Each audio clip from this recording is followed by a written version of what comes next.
Ciudadano ADN, el matinal de la 91.7.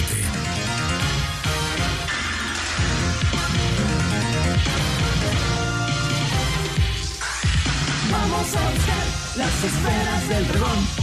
Esta sin duda a muchos nos sintoniza porque es algo que forma parte de nuestra vida, Dragon Ball. Pablo Delgado, autor del libro Sal de ahí Shenlong, historiador y profesor de historia especializado en cultura japonesa en Chile, está junto a nosotros para hablarnos de su libro Sal de ahí Shenlong. ¿Cómo estás, Pablo? Gusto saludarte. Muchas gracias, Eduardo, Andrea, por tenerme aquí y poder presentar este tipo de literatura que no es fácil de difundir en Chile, tanto relacionado con la cultura pop como con estudios de Asia en general. Exactamente, porque Dragon Ball es un fenómeno. Estamos hablando de algo que superó y rebasó el anime en sí mismo, ¿no? Sí, por supuesto. ¿Por qué? Buena pregunta, es compleja. De hecho, yo trato de responderla en este libro eso. Bueno, yo lo atribuyo como profesor de historia, atribuyo al contexto. Nosotros que fuimos niños hace más de 20 años atrás, teníamos un apego más fuerte por estas series, dado el contexto de tecnologías. Yo lo comparo con los estudiantes que tengo ahora. Ellos no tienen un apego por una serie en particular, dada el enorme abanico que tienen con series, porque pueden ver los episodios cuando quieran, donde quieran y como quieran, gracias a los teléfonos y las plataformas que existen. Pero nosotros hace 20 años atrás teníamos la opción de verlo en señal abierta o en el cable con repetición y nada más. Entonces las conversaciones en torno a la serie eran así, si te perdiste el episodio un día, a la hora de terminar tenías que comentarlo el día siguiente con tu compañero o esperar la repetición un par de veces más. Era Mega o etcétera en ese momento las posibilidades que teníamos de ver Dragon Ball por televisión. Claro, en todo caso esto hemos convivido y hemos crecido con anime sin querer queriendo. Mucha gente no está consciente de aquello porque nosotros veíamos La Princesa Caballero, Ángel, Candy y muchas otras que eran todo anime, ¿cierto? Exacto. El anime está aquí en Chile hace más de 30, 40 años atrás, se viene transmitiendo. Recordar por el caso de Mazinger, por ejemplo, Heidi, Candy, Festival de los Robots, mucho anime que era de los 70, 80 y que se transmitió por señal abierta, TVN en ese entonces y posteriormente Canal 13, Robotech también, otra serie. Esa es la que yo me hablaba, los protagonistas. Se me olvida de cómo se llamaba la serie, llegaba corriendo. Claro. Yo llegaba corriendo al colegio a ver Entonces, claro, el anime entonces estaba presente en Chile hace 30, 40 años atrás, pero la gente no sabía que era animación japonesa. Claro. A lo más se pensaba que era una historia norteamericana, estadounidense. La explicación de los ojos tan grandes podría ser porque, digamos, allá los ojos son rasgados. Hay una teoría que está dando vuelta que dice que el japonés quiere ver en el dibujo los rasgos físicos que no tienen. Claro. Esto de las mujeres estilizadas, largas, con ojos grandes. Es una teoría que se ha difundido harto, que es psicológica.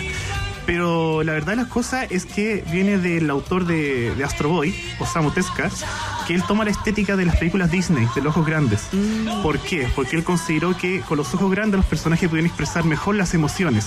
Cuando están tristes, enojados, lloran, están alegres. Entonces un rasgo estético que él toma de Disney y lo implementa en sus primeros dibujos con Astro Boy, después Kimball, León Blanco y otras series famosas que él tiene. ¿Por qué tú, como profesor de historia, te vuelcas en tu fanatismo hacia la cultura japonesa? ¿De dónde surge eso y qué alcance ha tenido en tu historia? Recordemos que estamos conversando con Pablo Delgado. Él es autor del libro Sal de ahí Shenlong, que ya está en las librerías, que habla justamente sobre la cultura japonesa y los 20 años de Dragon Ball en Chile. Claro, yo siempre lo digo, yo soy un hijo de la globalización de los 90. El bombardeo que se dio de anime en los 90 fue fuerte para los que crecimos en esa época. Y fue por curiosidad propia. Yo empecé a ver esta serie y de alguna forma, siendo niña, empecé a darme cuenta que las series estadounidenses eran muy diferentes a las series japonesas. Recordemos que estas series son como telenovelas. Para entender la historia hay que ver capítulo a capítulo y va avanzando y hay un progreso en la historia. En cambio, las series que en ese momento estadounidenses eran autoconclusivas. Tenemos He-Man, pelea por ejemplo Skeletor y al final te dan una moraleja y cerraba el episodio. Autoconclusivo. Pero aquí no, tenemos un personaje que va evolucionando, va creciendo, tiene un viaje, una búsqueda. Más complejo, ¿no? Más complejo, con rollos, son bien enrollados. Entonces, bajo eso yo me di cuenta solo y empecé a investigar de dónde venía esta serie. Y ahí me encuentro con este país maravilloso que está en su pleno boom económico en los 90, que es Japón. Y empiezo a investigar, me di cuenta que es milenario, tiene más de 2000 años de historia, 3000, y por cuenta propia empiezo a investigarlo, hasta que llego a la universidad, y ahí como historiador digo, tengo que elegir, o me dedico a profesor de historia solamente, lo típico, lo tradicional, historia de Chile, historia de América, o trato esto de convertirlo en algo más académico. Y es ahí donde decido tomar una vía más académica, pero la cultura pop todavía no la voy a tomar. porque no iba mucho con la línea de la escuela de historia en ese entonces. Entonces sí tomé otro tema que había tenido acercamientos previos, que es la inmigración japonesa a Chile.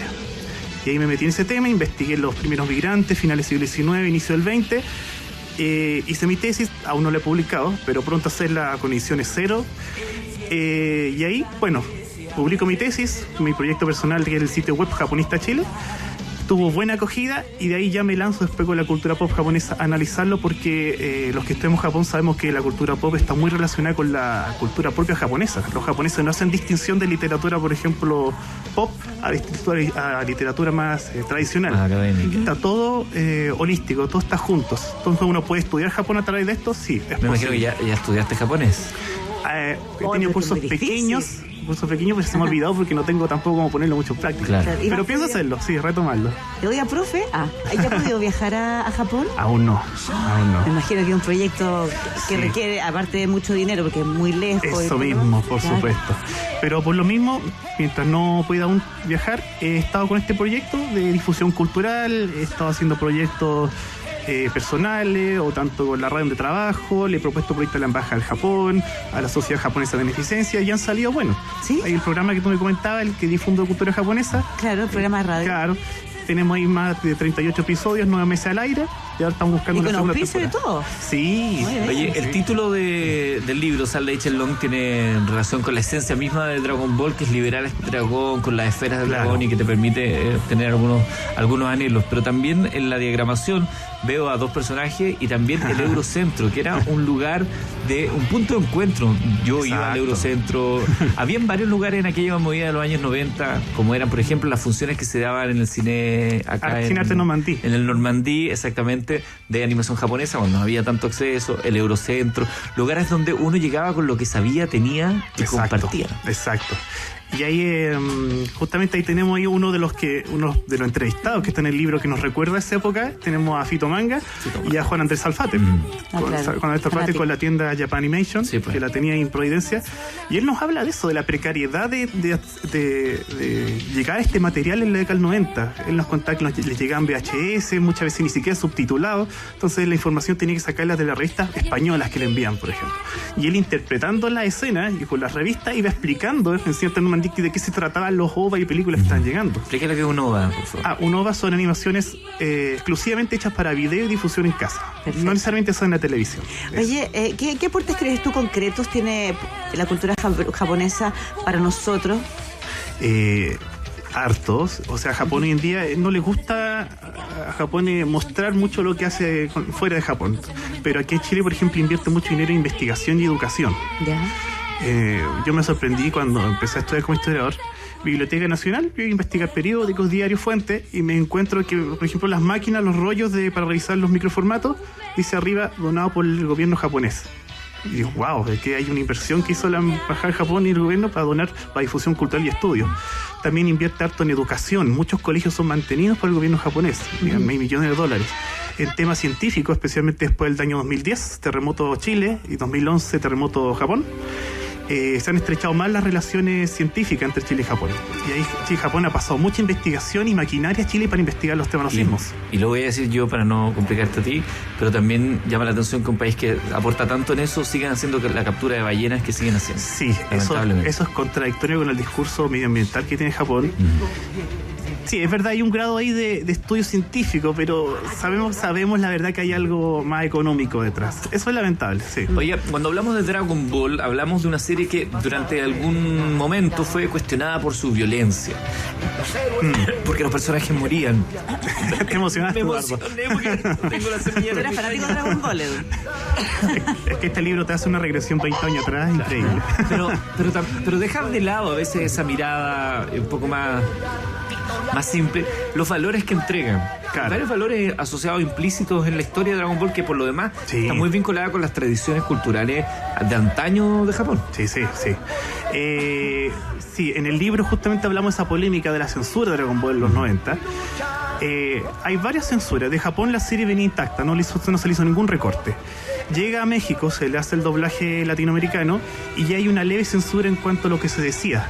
Hay muchas escenas en que vemos que los personajes hacen un gesto, pero lo que dicen otra cosa. Y ahí se le atribuye entre comillas, la culpa a la directora de doblaje, que quería suavizar un poco las escenas porque pensó que era anime igual para niños. Claro. Sabemos hoy en día que no es tan así. Y después llega aquí a Chile y para evitar problemas con el Consejo Nacional de Televisión, Megavisión especialmente en ese entonces, decidió cortar las escenas picarescas y algunas de violencia.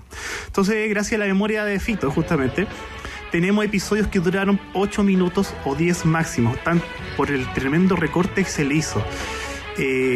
Los que éramos niños no nos damos mucho cuenta, porque rellenan con comerciales, pero claro, él, que ya era un estudioso en esa época de la cultura pop japonesa, se enojó y mandó una carta, nos cuenta al canal, no tuvo recepción, no le explicaron, no dijeron nada, pero fue fuerte. Y más encima teníamos, existían canales ahí religiosos, con postura más o menos radicalizada, que le dan también una mala interpretación a estos elementos que veíamos en la serie japonesa.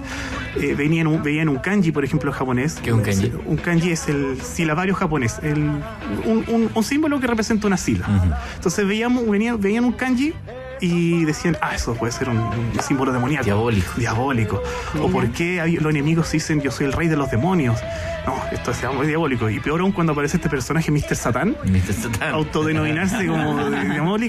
Y la hija Videl, anagrama de débil. Claro. No, fue espantoso. Y yo que he explicado con el libro y que explico en las charlas, que eso es parte del no entendimiento de la cultura pop japonesa. Ignorancia, absolutamente. Claro. El contexto de la obra. Exacto. Por ejemplo, aquí lo explico en el libro. Eso de que había un personaje llamado Mr. Satan y la hija Videl, es simplemente porque el autor le gusta hacer relaciones de nombres. Entonces él quería hacer este personaje luchador, que él dice, yo quería que este personaje tuviera un nombre que fuera impactante, que intimidara, porque él es un lucha libre. Entonces pongamos Mr. Satan, da miedo. Y como un juego de palabras, él, por relación el autor, la hija tiene que darse algo derivado, y se llama Videl, anagrama de débil. Si se hubieran dado el tiempo de ver cómo interactuó el personaje de Mr. Satan, también se habrían dado cuenta que tampoco era para dejarlo como un gran campeón. Exacto. Tiene su historia Mr. Satan. Pero había un personaje, el maestro Rochi, que también generaba mucha polémica, porque un viejo de plano calentón, fetichista, con la ropa interior. Exacto. Sí. Bueno, en Japón, es otra reflexión que hago con la serie. En Japón ese chiste es muy normal verlo en la animación japonesa, e incluso para series que son para niños. Es algo asumido como que un chiste más, un picaresco. Pero acá causó espanto. Entonces yo la reflexión que hago es, de verdad Chile está tan por detrás de estos países desarrollados que aquí nos espantamos por un chiste así y allá es normal y nadie se espanta. Es como, sí. Entonces aquí muchas veces la reflexión que hago es que aquí en los 90 muchas series nos llegaron con 10, 15 años de fase. Entonces realmente me deja la impresión de que Chile realmente a nivel moral y de cultura estaba bien atrasado en ese entonces. Empezaba con tanta rama medio que también se convertían en hombre y mujer. Decían, ¿qué va a pasar con la sociedad? ¡Oh, Dios mío! Quiero recordar que estamos conversando con Paulo Delgado, autor del libro Sal de ahí, Shenlong, historiador y profesor de historia especializado en cultura japonesa en Chile. ¿Quedaste contento con el libro, con el resultado? Sí, cuando lo escribí estaba contento porque mi recopilación de información de 20 años atrás la estaba permeando en un libro, pero ahora que hicimos el lanzamiento ya hace 2 semanas atrás, ha sido más emocionante porque la misma gente cuando lo lee le está encontrando otros objetivos a este libro que no nos habíamos planteado como editorial. ¿Cómo cuáles? Por ejemplo, algunos me dicen que este libro puede ser tomado primero como una enciclopedia, los que les gusta Dragon Ball en Chile, y puede quedar ahí. Pero también hay otra vertiente que a partir de este libro se pueden hacer más investigaciones sobre otras series para investigar este fenómeno noventero, qué pasó en esta serie y cómo repercutió. Entonces este libro puede ser tomado como un libro de contenido. ¿Cuál sería o una vertiente investigativa? ¿El corte de edad para el libro? Mira, eso también ha sido curioso. Yo lo he llevado al colegio donde trabajo. Se lo muestro a los niños y la mayoría lo encuentra fome. Dice, pero si está añejo, profesor, esa cosa, ¿cómo 20 años atrás? Vea esto, vea Dragon Ball Super, ¿cómo esto? Pero los mayores de 20, 25 años dicen, maravilloso, un golpe a la nostalgia, lo quiero. Enganchan. Entonces, si bien está escrito en un lenguaje que puede ser leído por niños, los niños lo ven como algo muy añejo, como que ya pasó, es roñoso. Pero si un niño se vuelve fan de Dragon Ball y quiere saber cómo nosotros, los adultos, crecimos con la serie, le va a encantar. Creo que en Dragon Ball Super deberían empezar a revisar las versiones anteriores de Dragon Ball. Y además también te llama la atención la evolución de la animación. Sí. Porque ya en Dragon Ball Z era un salto cuántico en términos de animación, de las batallas, todo respecto a lo que había antes. ¿Y cuántos capítulos hay de Dragon Ball en total?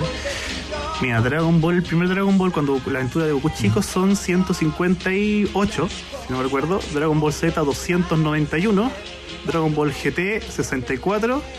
y Dragon Ball Super 131. O sea, hay para rato mirando capítulos. Y 20 películas. ¿Y 20 películas ya? 20 películas, incluida la que se estrena este año al final. Perfecto, y videojuegos. Bastos. Ahí hay si mucho alguien material. quiere empezar como a introducir en estos temas de la cultura japonesa, ¿por dónde puede partir? ¿Algún ciudadano que nos está escuchando? Oye, interesante. ¿Cómo partimos? Esa fue una problemática que nos planteamos como editorial. La escasez de este tipo de literatura en Chile. Es un fenómeno, hay una tribu urbana relacionada con esto, pero la gente dice, ¿cómo puedo estudiar esto? Porque en internet es fácil encontrar, pero ¿dónde está la fuente? ¿De dónde sacan esa información? Entonces uno de los temas que nos planteamos con la editorial es empezar a hacer literatura que entienda, que explique qué es el manga, qué es el anime, cómo se relaciona la cultura japonesa y cómo se entiende acá en Occidente. Entonces nosotros pensamos hacer más libros que expliquen esto, pero por lo pronto hay literatura que llega para explicar esto, pero no es americana, no es chilena. La mayoría de los textos que llegan son españoles. En España está muy avanzado este tema. Hay mucha bibliografía para entender qué es el manga, qué es el anime. Y son buenos textos, sí, pero están localizados en la realidad europea o española. Aquí en Chile lo único que hay que encontramos son tesis, muy buenas tesis, muy buena calidad, que investigan este tema aquí en Chile. Así que por lo pronto aquí en Chile buscar esas tesis en universidades o buscar literatura española. Paulo Delgado Rodríguez, Sal de ahí, Chelón, 20 años de Dragon Ball en Chile, ya está en las librerías. Este libro lo pueden buscar y encontrar. Mucha gente saltó de inmediato a través de las redes sociales con sus personajes favoritos. Hay unos gifs de Porco Rosso y otras cosas más a propósito de la animación japonesa. Muchas gracias por venir a contarnos de este libro y felicitaciones, que vengan más obras. Muchas gracias, Eduardo, muchas gracias, Andrea y a ADN por ayudarnos a difundir esta literatura necesaria para entender lo que pasó en la década del 90. Me parece, sí, efectivamente aquí en WhatsApp también han llegado un montón de... Saltaron mucho Robotech y demás. 11:29, la pausa y regresamos.